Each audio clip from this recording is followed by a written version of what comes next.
বাইনার রাজুলি ওয়া বাইনাশ শিরকি ওয়াল কুফরি তারকুস সালাহ। একজন ব্যক্তি শিরিক আর কুফরের মধ্যে পার্থক্য হচ্ছে নামাজ ছেড়ে দেওয়া। বুঝাইতে পারছি? আমি বলি নাই, জাবের রাদিয়াল্লাহু আনহু বলছে। বলেন না যে নতুন কথা বলছি। আরে ভাই, আপনি শুনেন না, এটা 1450 বছর পুরনো। আপনার মুহাদ্দিসের জিজ্ঞেস করেন না, জিজ্ঞেস করেন না আপনার এখানে আলিয়া মাদ্রাসার প্রিন্সিপালকে, জিজ্ঞেস করেন না আপনার মসজিদের জুমার খতিবকে, জিজ্ঞেস করেন না আপনার পাড়ার ডাবল টাইটেল পাস মাওলানাকে। বলেন না যে মাওলানা সাহেব, খতিব সাহেব, একটু বলেন না নামাজ ত্যাগকারীর বিধান ইসলামে কি? বুখারী, মুসলিম, তিরমিজি, আবু দাউদ, মুসনাদ আহমেদ, বাইহাকি, মুআত্তা মালিক। হ্যাঁ, আপনি যে বইগুলোর নাম জানেন ওনাকে বলেন না যে সবগুলা বইকে একত্রিত করে সবগুলা বই থেকে নির্যাস বের করে সালাত ত্যাগকারীর বিধান কি ইসলামে একটু আমাকে পড়ে শোনান। আপনাকে বলতে হবে বাইনাল মুনাফিকিন, বাইনানা ওয়া বাইনাল মুনাফিকিনা শুহুদুল ইশা ওয়াস সুবহ লা ইস্তাতিউনাহুমা। আপনার মোল্লা, মুন্সি, মুহাদ্দিস আমার মতো আর কি, যারা আপনারা ৩-৪ হাজার টাকা বেতনে রাখেন, দাম নাই আর কি, যারা আমার মতো যাদের মসজিদের ইমামদের, হ্যাঁ, ওনাকে বলেন না, বলেন না যে হুজুর আমি শুধু জুমা পড়ি, তার রুকুতে যায় নামাজ ধরি, সালাম ফিরানোর পর সবার আগে বের হওয়া লোকটা আমি খুব চালাক, 2 রাকাত বরাবর পাইয়া যাই। সবাই পড়ে 5 মিনিট নামাজ 2 রাকাত পায়, আমি পড়ি 3.5 মিনিট, তারপর 2 রাকাত পাই। কেমনে? সবাই বুকা আল্লাহু আকবার যায় ধরছে নামাজ, আমি শুধু রুকুতে যাই পাইছি 1.5 মিনিট পড়ার পরে। তার মানে আমি টাইম সেভ করছি, দারুন। আমি যে কি বুদ্ধিমান, আল্লাহ, আমি যে কি চালাক। ইমাম সাহেব, আপনি বুঝেন না, আপনি জানেন না আমি কত ক্লেভার, আমি হেভি জিনিয়াস টাইপের জিনিস। হ্যাঁ, চিন্তা করেন তো, ওরা 5 মিনিট পড়ে 2 রাকাত, আমি 3.5 মিনিট পড়ে 2 রাকাত আমি। এবং ইমাম সাহেব নামাজ শুরু হয় আল্লাহু আকবার দিয়ে, শেষ হয় আসসালামু আলাইকুম দিয়ে। আমি আসসালামু আলাইকুম বলছি, সবার আগের লোকটা আমি বাইরে হইছি, তার মানে নামাজ শেষ, আমি নাই ওইখানে, আমি টাইম সেন্ড করছি। আপনি চালাক না? এই ছেলে, তুমি চালাক না? তুমি তো এটাই করো। তোমার হুজুরকে বলো না, তুমি যাকে বিশ্বাস করো তাকে বলো না যে ইসলামে হাদিসের যে গ্রন্থগুলো আছে ওখান থেকে একটু বলেন তো, আমি শুধু জুমার 2 রাকাত পড়ি, আর কোনো নামাজ পড়ি না আমি, আর ঈদের নামাজ পড়ি, আর কেউ মারা গেলে আমার, তাও যদি আমার নানি, দাদি, নানা, নানু, খালা, খালু, ফুফা, ফুফি, হ্যাঁ, আত্মীয় স্বজন, চাচা, জ্যাঠা, একেবারে নিকটবর্তী হলে আমি জানাজা অংশগ্রহণ করি, এর বাইরে আমি নামাজ পড়ি না। আমার বিধান কি ইসলামে? শুনেন, আপনার হুজুর থেকে শুনে নিয়েন, শুনে নিয়েন আপনার আলেম থেকে, শুনে নিয়েন আপনার বিশ্বস্ত মানুষটা থেকে, যাকে আপনি শ্রদ্ধা করেন। আজকে আমাকে নিয়ে আসছেন, আমি বলে দিই, দেখিয়ে এগুলো এসে বলতে হবে। যদি সে আপনাকে আদর করে এইভাবে মাথা পুরি বলে যার সমস্যা নেই, ঠিক হয়ে যাবে, তো ওনার ব্যাপার। আর যদি বই থেকে নিয়ে আসে কথা, কোথায় থেকে? বই থেকে নিয়ে আসতে বলবে যে বাইনানা ওয়া বাইনাল মুনাফিকিন শুহুদুল ইশাই ওয়াস সুবহ লা ইস্তাতিউনাহুমা। বলতে হবে যে আল্লাহর নবী বলছে আমাদের মুসলমানদের আর মুনাফিকদের মধ্যে পার্থক্য হচ্ছে ফজর আর ইশায় উপস্থিত হওয়া। লা ইস্তাতিউনাহুমা, মুনাফিকরা ফজর আর ইশায় উপস্থিত হতে পারে না। আল্লাহর নবী মুনাফিক বলছে তাকে। আপনি আজকে শুনছেন এটা? কি বলেন? 1450 বছর পুরনো। এটা আমি বলতে হচ্ছে কেন জানেন? আপনি বলবেন যে দূর থেকে কোন ছেলে আসছে, বাপ দাদার 14 গোষ্ঠী শুনি নাই, নতুন কথা কয়। না না, আপনি শুনছেন আজকে, এইটা নতুন কথা না। এটার বয়স 1450 ক্রস করছে। কেমন? মানে আপনার আব্বার আব্বা, তার আব্বার আব্বা, তার আব্বার আব্বা, তার আব্বার আব্বা, তার আব্বার আব্বা, তার আব্বার আব্বা, তাদের সবার আব্বার আব্বার আগে কথা এটা। আপনি বলবেন যে কি কথা বলে, বাপ দাদার জন্ম শুনে নেই। আর দূর, তোমার বাপ দাদার 14 গোষ্ঠীর 14 বার যোগ্য লেরায়ের কথা এটা। এত পুরনো কথা তুমি শুনো নাই কখনো, সময় পাও নাই শুনতে। এটা বলতে হবে। আরেকটা কি বলবে? আরেকটা বলতে হবে যে বাইনাল আবদি ওয়া বাইনাল কুফরি তারকুস সালাহ। কাফির আর মুমিনের মধ্যে পার্থক্য হচ্ছে নামাজ ছেড়ে দেওয়া। এটা বলবে উনি, যদি উনি বই থেকে বলতে হয়। কেমন? 90% মুসলমানের দেশ, বলো মারহাবা, বলো, হ্যাঁ বলতে থাকো। তোমার ক্ষমতা অনেক না? তুমি নিজেকে নেতা বললে নেতা, সুদর্শন বললে সুদর্শন, কবি বললে কবি, লেখক বললে লেখক, তুমি তো বলো নিজেকে মুসলমান মুমিন, বলো, তোমার মর্জি। কিন্তু মনে রাখবা, ইয়াউমা লা তামলিকু নাফসুন লিনাফসিন শাইআ ওয়াল আমরু ইয়াউমাইযিন লিল্লাহ। ওই দিনকে ভয় করো যেদিন কোন মানুষের কোন ক্ষমতা কোন কাজে আসবে না। একচ্ছত্র মালিকানা সিদ্ধান্ত নেওয়ার ক্ষমতা থাকবে কার? ওই দিনকে ভয় করো। ওই দিন মুসলমান বললে মুসলমান হওয়া যাবে না। আল্লাহর নবী বলে গেছে যে নামাজ ত্যাগ করে সে কুফরি করে। এখন বলবো জামশেদ মজুমদার এসে ফতোয়া দিয়েছে নামাজ ছাড়লে কাফের। আমি কখন বললাম রে ভাই? জাবের রাদিয়াল্লাহু আনহু বলছে আল্লাহর নবী বলছে যে নামাজ ছাড়ে সে কাফের, যে নিয়মিত নামাজ ছেড়ে দেয়, যে নামাজকে পরিত্যাগ করেছে, যে নামাজকে ছেড়ে দিয়েছে, যে নামাজকে নামাজের সাথে কোনো সম্পর্ক রাখলো না, নিজের সম্প্রীতি রাখলো না, সম্পর্ক কিছু রাখলো না, যে শরমে নামাজ পড়ে, জুমা না পড়লে মানুষই কি বলে, আরে বেটা ভাই আমার জুমা আর জোহর দুইটাই ফরজ। কেমন মানে জুমার দিনের যে 2 রাকাত জুমা আর শনিবারের যে 4 রাকাত জোহর দুইটাই ফরজ। কেমন আল্লাহ আমাদেরকে বোঝার তৌফিক দান করুন। তো আপনাদেরকে এমন একটা তথ্য, আর একটা ওই যে বললাম বাইনার রাজুলি ওয়া বাইনাশ শিরকি ওয়াল কুফরি তারকুস সালাহ, নিশ্চয় বান্দা মুশরিক কাফেরের মধ্যে পার্থক্য হচ্ছে নামাজ থেকে। বহু দূর থেকে আসছি, এই পুরো কাউনিয়ার সবাই যদি জান্নাতে চলে যায়, যদি আমি না যেতে পারি, এটা আমার কোনো সফলতা নাই। এই পুরো কাউনিয়ার সবাই যদি জাহান্নামের নিম্ন স্তরে চলে যায়, যদি আমি মুক্তি পেয়ে যাই, এতে আমার কোনো লস নাই। তাই এমন একটা ইবাদতের কথা, এমন একটা দুষ্কৃতির কথা, এমন একটা পাপের কথা বলে যেতে চাই, যেই পাপকে পরোয়া করলে এই রাজাঘাটের মানুষের জান্নাত হবেই হবে। আমি বলিনি, আল্লাহ বলেছে। যদি রাজাঘাটের নারী ও পুরুষরা, যদি রাজাঘাটের ধনী ও দরিদ্ররা, যদি রাজাঘাটের যুবক ও বৃদ্ধরা, সুস্থ অসুস্থরা যদি সিদ্ধান্ত নেয় এই পাপ সম্পর্কে আমরা সতর্ক হব, জীবনের শেষ নিঃশ্বাস পর্যন্ত এই পাপ থেকে বেঁচে থাকবো, তবে তাদের সফলতা কেউ ঠেকাইতে পারবে না। ফামান যুহজিহা আনিন নার ওয়া উদখিলাল জান্নাহ, যেই ব্যক্তি আগুন থেকে মুক্তি পেল, জান্নাতে প্রবেশ করলো, ফাকাদ ফাজ, আল্লাহ বলছে সে জিতে গেল, সে জিতে গেল। কে জিতছে? কে জিতছে?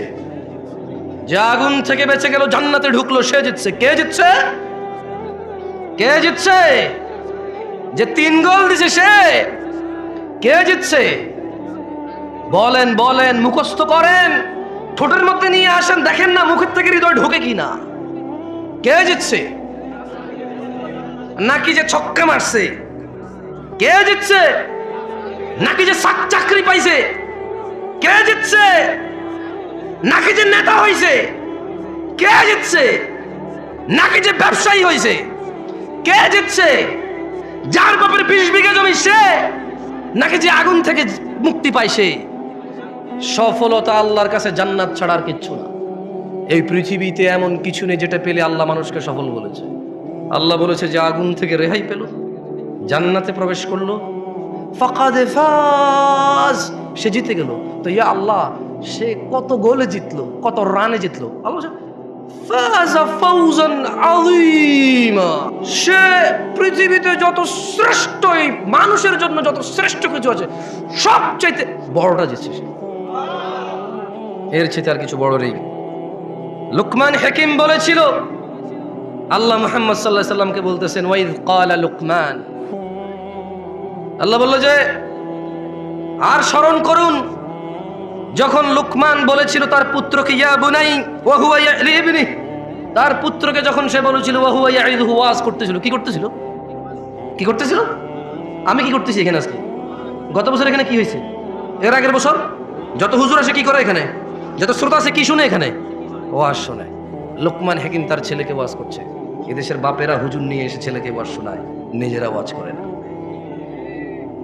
যেদিন বাপ তার ছেলেকে ওয়াজ করবে, স্বামী তার স্ত্রীকে, দাদা তার নাতিকে, নাতি তার দাদাকে, মা তার মেয়েকে, বাপ তার মেয়েকে, চাচা তার ভাতিজিকে, মামা তার ভাগ্নিকে, ভাগিনাকে, পাড়া প্রতিবেশী তার পাড়া প্রতিবেশীকে যেদিন ওয়াজ করবে, সেই দিন ওই একটা ইসলামের বিধানকে প্রস্তুত করার জন্য 2-4টা সুন্নতকে ছোট করা লাগবে না।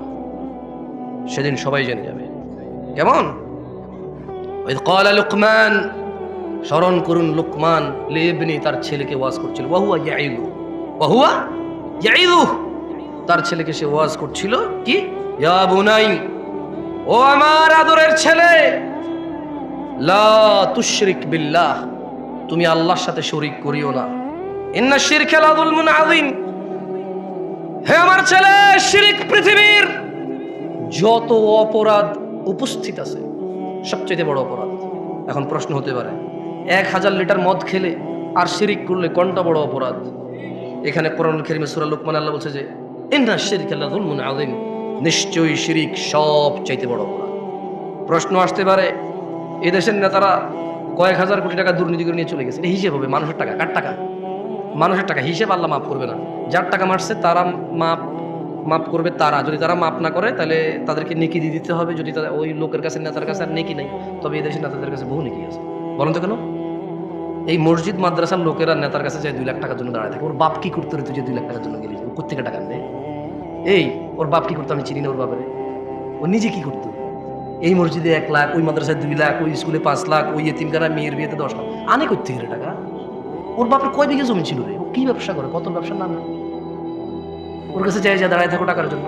তো টাকা যেহেতু দিচ্ছে, যেখান থেকেই আনে, যেহেতু টাকা দিচ্ছে, এ ভাই আমি আওয়ামী লীগ বিএনপি বলছি না ভাই, চোর বদলানোর কথা আমি বলি না, কি বদলানোর কথা আমি বলি না। আমার কথা হচ্ছে যে শাসনে আছে আল্লাহ তার মধ্যে যত কল্যাণ আছে তা আমাকে গ্রহণ করা তৌফিক দিক। তার ভিতরে যত অনিষ্টতা আছে আল্লাহ তা থেকে আশ্রয় দিক। আমি তার সাথে পাঙ্গা ঝামেলা যেতে চাই না। তার ভিতরের ভালোটাকে ব্যবহার করে সমাজকে সুন্দর করতে চাই, তাকে সংশোধন করতে চাই, তাকে বদলাতে চাই না। কি করতে চাই না? বদলাতে চাই না। কারণ আমি নামই জানি না তাকে বদলায় কাকে নিয়ে আসবো। সবাই চোর। ঠিক আছে? তো সংশোধন লাগবে, বদলানো লাগবে না। কি লাগবে না? সংশোধন লাগবে। আল্লাহ আমাদেরকে সংশোধন হওয়ার তৌফিক দান করুন। তো 2000 কোটি টাকা যদি কেউ চুরি করে বিদেশ নিয়ে চলে যায় বা দেশে রেখে দেয় বা কিছু একটা করে, তো যাদের টাকা সে মারবে আল্লাহ বলবে যে আমি মাফ করবো না। তো সে বলবে যে তোমার টাকা তো মেরে দিয়েছি, কি করবো? সে ও লোক বলবে যে নেকি দাও। তো এখন এই যে মসজিদে 2 লাখ দেয়, মাদ্রাসায় 2 লাখ দেয়, এতিম বাচ্চাদের বিয়ে করা, দেখলো ভালো কাজ নাকি খারাপ কাজ? পাহাড় সমান নেকি থাকবে না তার কাছে, কারণ সে প্রচুর দান করে। কি করে? ও এখানে আরেকটা কথা বলা ভালো, যদি সুনামের জন্য, দানবের জন্য দান করে তাহলে নেকি ওটাই নাই, ওটা রিয়া হয়ে উল্টো ওটা একটা গুনায় পরিণত হবে। কেমন? আর যদি মন মানসিকতা ভালো হয়, একটু মন নরম, ভালো মন মানসিকতা, একটা এতিম বাচ্চা বিয়ে করে দিচ্ছে, যা কিছু টাকা দাও হয়ে যাক। অথচ টাকাটা কিন্তু সে চুরি করে, ডাকাতি করে, বদমাইশি করে, কিছু হালাল আছে কিছু হারাম আছে মিশ্রিত। কেমন? কিছু হালাল কিছু, ওটা সরি নেতা বলবো না, ওটা ব্যবসায়ীরাও করে। 2 নাম্বার 4 নাম্বার 6 নাম্বার মালামাল বিক্রি করে নাকি করে না? গ্রামের মোড়লে করে, ওটা কিন্তু নেতা না। আপন বড় ভাইয়ে করে, রাস্তার জমি নিজে নিয়ে নেয়, ছোট ভাইকে ওই পিসের জমি দিয়ে দেয়, বোনের সাথে ভাইয়ে করে। তো আমি আসলে শুধু নেতা বলবো না, আমি আসলে আমরা মানুষ, এই সমাজের মানুষগুলো আমরা খারাপ। ভাই হিসেবে ভাইয়ের সাথে খারাপ, ভাই হিসেবে বোনের সাথে খারাপ, ছেলে হিসেবে বাপের সাথে খারাপ, নেতা হিসেবে সমাজবাসীর সাথে খারাপ, ব্যবসা হিসেবে কাস্টমারের সাথে খারাপ, স্বামী হিসেবে স্ত্রীর সাথে খারাপ, বাপ হিসেবে ছেলের সাথে খারাপ। এটা হচ্ছে আমাদের স্বভাব। বুঝে আসছে? তো আসলে কোনো একটা লোককে এইভাবে দোষ, মানে নেতা হয়েছে এই জন্য দোষ, এটা না। আসলে আমাদের স্বভাবগত জাতি, দেশের মানুষের আমরাই খারাপ। বুঝে আসছে না আসলে আপনার? তো এখন ইন্না শিরকা লাযুলমুন আযীম, লোকমান বলছে যে ছেলে তুমি আল্লাহর সাথে শিরিক করিও না। কেন? বলে যে শিরিক সবচেয়ে পৃথিবীর বড় অপরাধ। তো এখন যদি আপনি প্রশ্ন করেন কত বড় অপরাধ, 1 লাখ কোটি টাকা যদি মারিয়ে দেওয়া হয়, এটা কিয়ামতে আল্লাহ মাফ না করলে, এ হলো চোর যে টাকা মারছে, এ হলো যার সম্পদ তারা, বা সে একক বা তারা অধিক, এর যত নেকি আছে একে দিতে হবে। দিতে দিতে আর নেকি নেই, কিন্তু লোক বাকি আছে। এখন এই পৃথিবীতে এমন একটা মানুষ আছে যার গুনাহ নাই? আছে? একটা মানুষ কি পাওয়া যাবে যার গুনাহ নাই? তো এখন এই যে ওই যে চোর বাটপার অন্যের হক মেরে খাইছে, এর কাছে আর নেকি নাই, এখন লোক বাকি আছে যাদের হক এর কাছে রয়ে গেছে, এদের গুনাহগুলো সব এর কাছে আসবে। ইন্না লিল্লাহি ওয়া ইন্না ইলাইহি রাজিউন।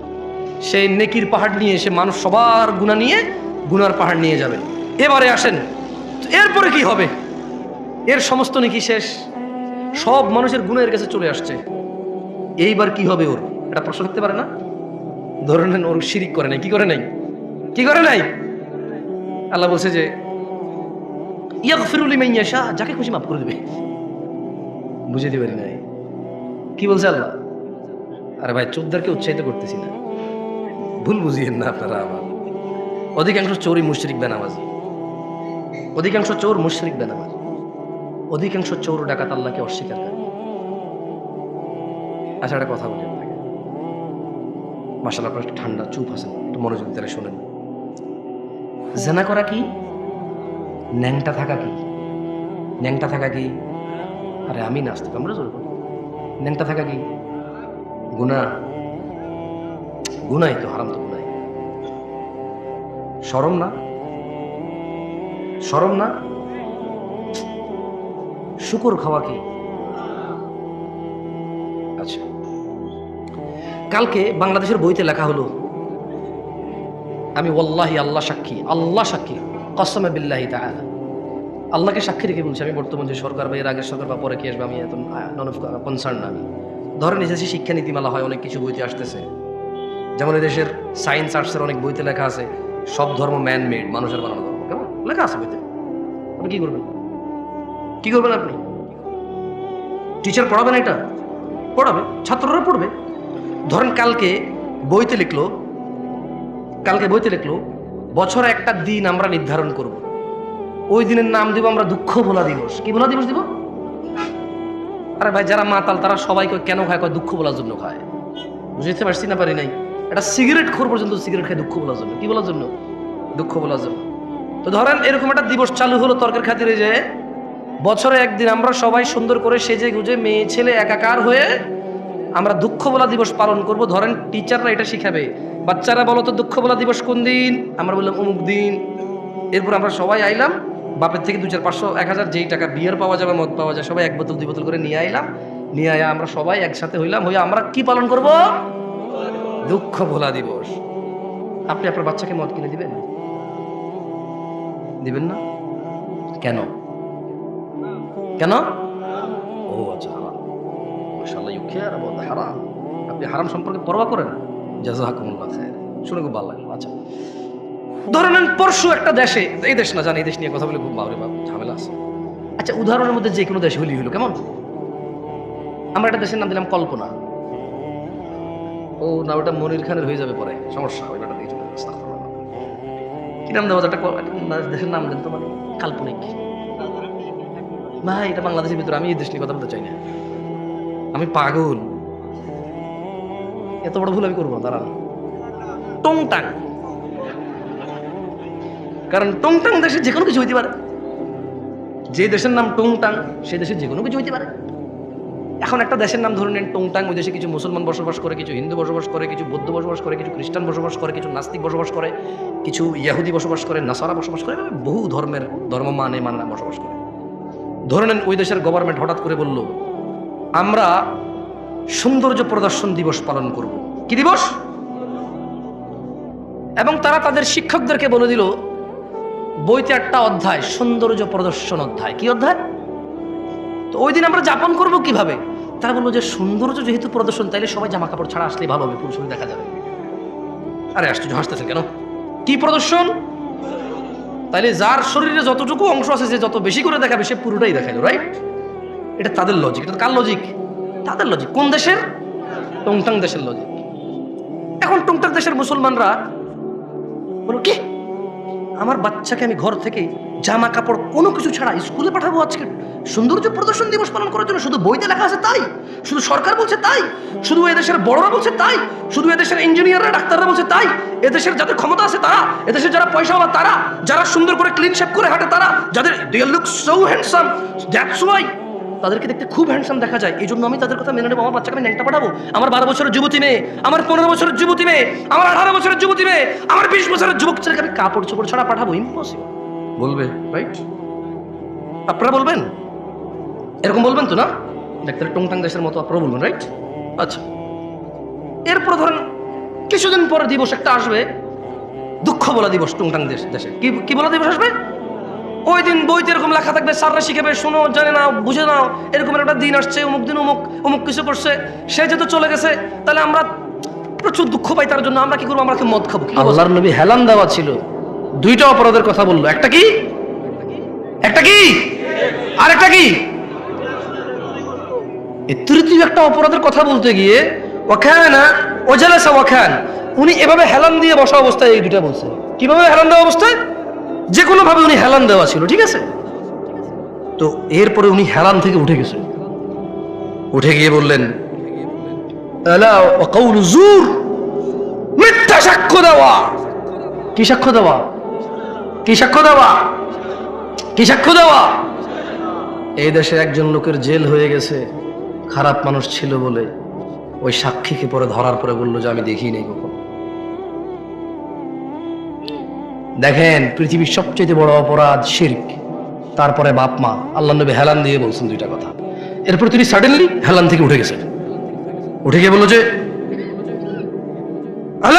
আলা ওয়া কাউলু যুর এবং মিথ্যা সাক্ষ্য দেওয়া।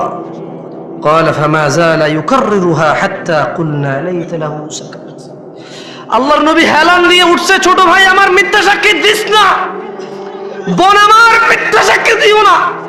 আল্লাহর নবী হেলান থেকে উঠে গিয়ে বলল, মিথ্যা সাক্ষী দেওয়া, মিথ্যা সাক্ষী দেওয়া, মিথ্যা সাক্ষী দেওয়া, মিথ্যা সাক্ষী দেওয়া, মিথ্যা সাক্ষী দেওয়া। সাহাবারা সবাই বললেন, ওহো, উনি বলতেই ছিলেন। আমরা সবাই ইতস্ত বোধ করলাম যে আহা, এইবার যদি আল্লাহর নবী একটু চুপ করতো, এইবার যদি আল্লাহর নবী একটু নীরব হইতো। এই মিথ্যা সাক্ষ্য দেওয়ার কথা উনি বলতেছিলেন। Repeat again and again and again and again and again। তিনি এটা বলছেন। সাহাবারা ভাবতে বাধ্য হলেন, ও আল্লাহ নবীর কষ্ট হচ্ছে, বলতেছে যদি উনি একটু আবার বন্ধ করতে বলা।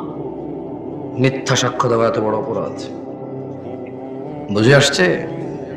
কিরে, এতে ওইটা বেশিরভাগ ছোট বলা বানি করে এগুলা। ঢিল মারছে গাছের আমে, পড়ছে যে জানালায়, ভেঙে গেছে গ্লাস। তো বাড়িওয়ালা বলে যে কে মারছে, তুই দেখছিস? বলে আমি দেখি নাই। কি বলে আমি দেখি নাই। ছোট ভাই, মিথ্যা সাক্ষ্য দেওয়া পৃথিবীর বড় অপরাধ। যাই হোক, আমি আমার বক্তব্য লম্বা করব না, তবে একটা কথা বলছিলাম যে তোমাদের একটা অপরাধের কথা বলে যাব, যে অপরাধ তোমাদেরকে কখনোই জান্নাতে নিয়ে যাবে না। আর তোমাদের এই একই অপরাধের কথা বলে দেব, বলছিলাম যে অপরাধ তোমাকে জান্নাতে, যে আমল তোমাকে জান্নাতে নিয়ে ছাড়বে। কি জান্নাতে যেতে রাজি আছো? কারা কারা জান্নাতে যেতে রাজি? আল্লাহ আমাদের কবুল করুন। শোনো আমার ভাইরা, যে অপরাধ ক্ষমা হবার নয়, দেখো ওই যে বললাম দুর্নীতি, চাঁদাবাজি, মিথ্যা, বহুত কিছু অপরাধ আছে, একটা অপরাধ ক্ষমা হবে না। আল্লাহ বলছে, ইন্নাল্লাহ, নিশ্চয়ই আল্লাহ, লা ইয়াগফির, ক্ষমা করবে না, আইয়ুশরাকা বি, যে আল্লাহর সাথে শিরিক করে, ওয়া ইয়াগফির, ক্ষমা করে দেবে, ক্ষমা করে দিতে পারে, ক্ষমা করবেন ওনার ইচ্ছা, মা দুনা যালিক, পৃথিবীতে যত অপরাধ আছে, লিমান ইয়াশা, ওনার ইচ্ছা, যে কোনো যত খুশি অপরাধ মাফ করবেন, শিরিক ছাড়া। ওয়া মান ইউশরিক বিল্লাহ, যে আল্লাহর সাথে শিরিক করলো, ফাকাদ দাল্লা দালালান বাঈদা, সে সবার চাইতে বেশি পথভ্রষ্ট হলো। দ্বীনি ভাইরা, তাওহীদের দিকে ফিরে আসুন। আল্লাযীনা আমানু ওয়া লাম ইয়ালবাসু ঈমানাহুম বিযুলমিন উলাইকা লাহুমুল আমন ওয়া হুম মুহতাদুন।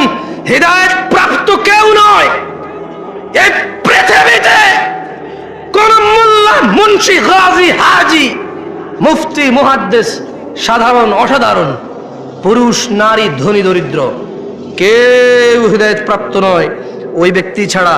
আল্লাহ বলছে যারা ঈমান আনছে। কি আনছে? এরপরে বললেন যে এবং তাদের ঈমানের সাথে শিরিককে যুক্ত করে নাই। দেখছেন, সূরা ইউসুফে বলছে ঈমান আনার পর শিরিক করে, রাইট? সূরা ইউসুফে কি বলছে? ঈমান আনার পর। এই দেখেন, এই যে এটা কি সূরা আল আনআমের 83 নম্বর আয়াত, এখানেও সেম কথা বলতেছে। তার মানে মুসলমান হওয়ার পরেও মানুষ শিরিক করার সম্ভাবনা, মুসলমান হওয়ার পরে শিরিক করার কি? তো নাইলে আল্লাহ কেন কোরআনে বলতেছে সূরা আল আনআমে যে আল্লাযীনা আমানু, যারা ঈমান আনে, ওয়া লাম ইয়ালবাসু ঈমানাহুম বিযুলম, এবং তাদের ঈমানের সাথে শিরিক করে না, উলাইকা লাহুমুল আমন, নিরাপত্তা তাদের জন্য যারা ঈমানের মধ্যে শিরিক করে না, ওয়া হুম মুহতাদুন, এবং এরাই হেদায়েত প্রাপ্ত যারা ঈমানের সাথে শিরিক করে না। দ্বীনি ভাইরা, আমি বক্তব্য লম্বা করব না, শেষ করে চলে যাব, অনেক দূরে যাব, আপনারা অনেক দূর থেকে আসছেন অনেকে মনে হয়।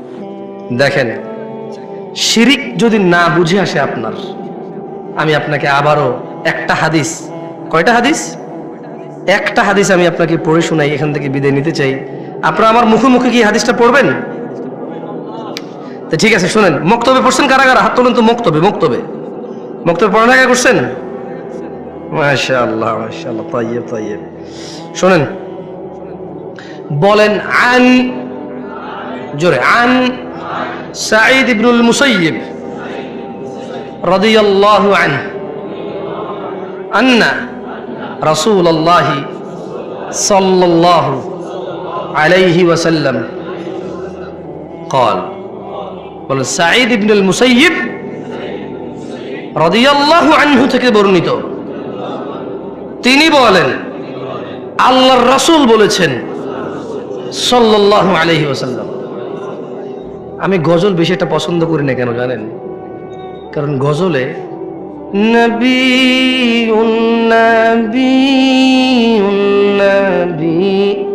নবী নবী বলতে থাকে, সাল্লাল্লাহু আলাইহি ওয়াসাল্লাম বলার সুযোগ নেই গায়কের। গায়কের কি বলার সুযোগ নাই? কারণ সুর মিলাতে চাইলে সুর পাল্টে যাবে। কি পাল্টে যাবে? আচ্ছা, এখানে তো আলেম ওলামারা আছেন, বলুন তো আল্লাহ নবী সাল্লাল্লাহু আলাইহি ওয়াসাল্লামের নাম আসলে দুরূদ পড়তে হয় কিনা? হয় কিনা? নাকি গজলে মাপ আছে, গানে মাপ আছে, ওয়াজে মাপ আছে, বৈঠকে মাপ আছে, ঝগড়ায় মাপ আছে? না, আল্লাহ নবীর নাম আসলে আলাইহিস সালাম, মিনিমাম কি বলতে হবে? আলাইহিস সালাম। মিনিমাম কি? ধরেন সাল্লাল্লাহু আলাইহি ওয়াসাল্লাম, অনেক বড় হয়ে যায় না? একবারে বলতে পারতেছেন না, লিস্ট বলতে হবে মুহাম্মদ আলাইহিস সালাম, মানে মুহাম্মদ ওনার উপরে দুরূদ বর্ষিত হোক। বুঝে আসছে? তো এই জন্য আসলে আমার অনেক সময় গজল ভালো লাগে না শুনতে, বিরক্ত লাগে শুনতে। কারণ আল্লাহ রাসূল সাল্লাল্লাহু আলাইহি ওয়াসাল্লামের নাম এতবার বলে বলে বলে, বাকিরাও মাথা নাড়ে, শ্রোতাও বলে না, গায়কও বলে না, কেউ বলে না, সুযোগই নেই। কারণ পরে সুরই মিলবে না। পরে কি মিলবে না? বলেন, সুর মিলানো জরুরি নাকি আল্লাহ নবী সাল্লাল্লাহু আলাইহি ওয়াসাল্লামকে সম্মান করা জরুরি? যাক, বলেন বাইনানা ওয়া বাইনাল মুনাফিকিন, বাইনানা ওয়া বাইনাল মুনাফিকিনা। জোরে বলেন সবাই, শুহুদুল ইশা ওয়াস সুবহ লা ইস্তাতিউনাহুমা।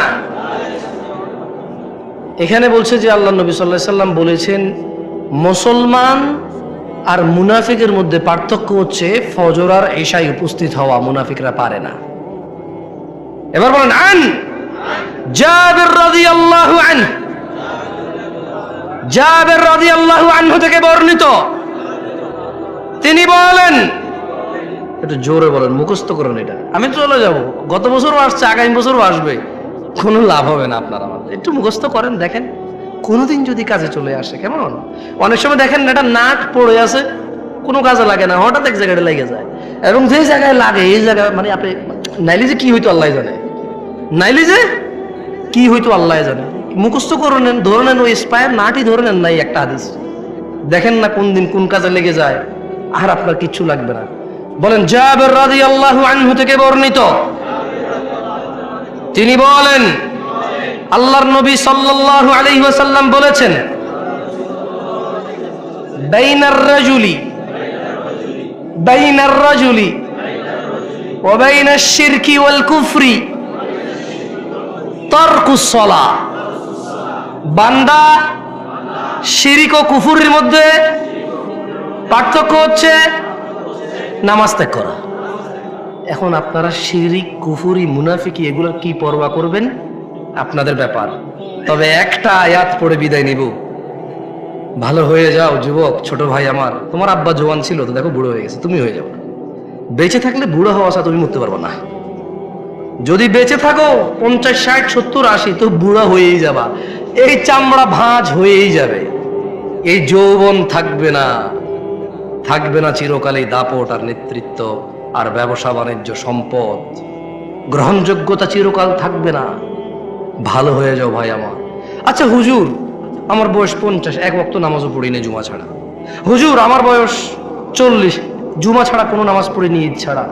একজন বলে যে, ভাই আমি কত জেনা করেছি জানেন, কত নেশা করেছি জানেন, আজকের দিনে আমার সলিউশন কি? আমার বয়স 50, কোনো নেকি নাই। সুসংবাদ, সুসংবাদ। কি আল্লাহ পাইছো, সুবহানাল্লাহ। আমি মাঝে মধ্যে চিন্তা করি, আল্লাহ এত দয়ালু না হলে, আল্লাহ এত দয়ালু না হলে আমরা পৃথিবীতেই শেষ হয়ে যেতাম। আল্লাহ তাআলা কোরআনে বলছেন, মনোযোগ দিয়ে শোনেন, ইল্লা মান তাব। ও চোরের দলেরা, ও জানাখোররা, ও নেশাগ্রস্তরা, ও অত্যাচারীরা, ও জালেমরা, ও ইসলাম বিদ্বেষীরা, ও আল্লাহদ্রোহীরা, ইল্লা মান তাব। সুযোগ, সুযোগ, মহা সুযোগ, অফার, অফার, বিশাল অফার। ও কি ঘোষণা আল্লাহর! অতঃপর যেই ব্যক্তি অন্যায়, চুরি হোক, যা হোক, নেশা হোক, জনা হোক, যে কোনো অন্যায় হোক, ইল্লা মান তাব, অন্যায় যত হোক, যে ব্যক্তি অন্যায় থেকে তওবা করলো, ফিরে আসলো, ওয়া আমানা, আল্লাহর প্রতি ঈমান আনলো, ওয়া আমিলা আমালান সালিহা, অপরাধ জমিন থেকে আসমানের মেঘমালা, অপরাধ জমিন পরিপূর্ণ হয়ে আছে, অপরাধ সাগরের অতুলনীয় জায়গায় পৌঁছে গেছে। আল্লাহ বলছে খালি ফিরে আয় রে, তোর অপরাধ কতটুকু অপরাধ তোর, ফিরে আয়, মাপ চা, ঈমান আন, ভালো কাজ কর। তো বয়স তো 70 হয়ে গেছে, 35 হয়ে গেছে, 40 হয়ে গেছে, ডেলি একটা মেয়ের সাথে শুইছি, ডেলি 2 লিটার মদ খাইছি, এ আল্লাহ ফিরে আসলে হবে? আল্লাহ বলছে আরে শোন, যদি তুই ফিরে আসস, ঈমান আনস, ভালো কাজ করস, এগুলো তোর গুনাহ পৃথিবী সমান, ফাউলাইকা ইউবাদদিল, আল্লাহ তোর গুনাহ এগুলাকে মাপ তো করবে, এই সব গুনাহকে ইউবাদদিলুল্লাহ সাইয়্যাতিহিম হাসানাত, তোর সব গুনাহকে, তোর নেকি নেই, তুই বয়স কম, মরে যাবে কিছুদিন পরে, বা তুই জানিস না 20 বছর বয়সে মরতে পারিস, তোর তো আমল নাই, তোর সব গুনাহকে আমি আল্লাহ নেকিতে পরিবর্তন করে তোর নেকির পাল্লা দিয়ে দেবো।